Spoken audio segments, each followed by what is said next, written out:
మంచి, ఇంత బలవంతుడు, ఇంత ధైర్యవంతుడు, ఇంత సర్వశక్తి గల దేవుడు మనకుండగా ఆయన పరిశుద్ధ నామాన్ని మనము సన్నుతించక, లక్ష్యము చెయ్యకుండా ఐగుప్తుకు వెళ్ళుచు అనే మాట ఇంగ్లీష్లో గెట్ డౌన్ టు ఈజిప్ట్ అని ఉంది.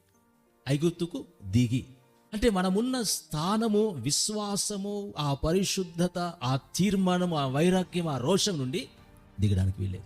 సహాయము కలగాలని శోధన వచ్చినప్పుడు మనం దిగడానికి వీలు లేదు.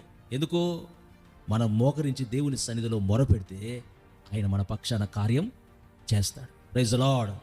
అంటే వాగ్దానాలు తీసుకున్న తర్వాత దేవుని వర్తమానాలు ఎక్కడ విన్నా ప్రభువు మనతో ఉన్నాడు, దేవుడు దీవిస్తాడనే ఆ వాగ్దానాలు అందరికీ ఉన్నాయి. అవి ఉన్నా ఖచ్చితంగా యుద్ధాలు ఉంటాయి. ఆ యుద్ధాలను చూసి కృంగిపోవద్దు, భయపడొద్దు, కానీ ఎదురుగా వెళ్ళాలి. దేవుని మీద ఆధారపడి మోకరించి ప్రార్థన చేయాలి. దైవ భయమే శత్రువులను తరిమి వేస్తుంది.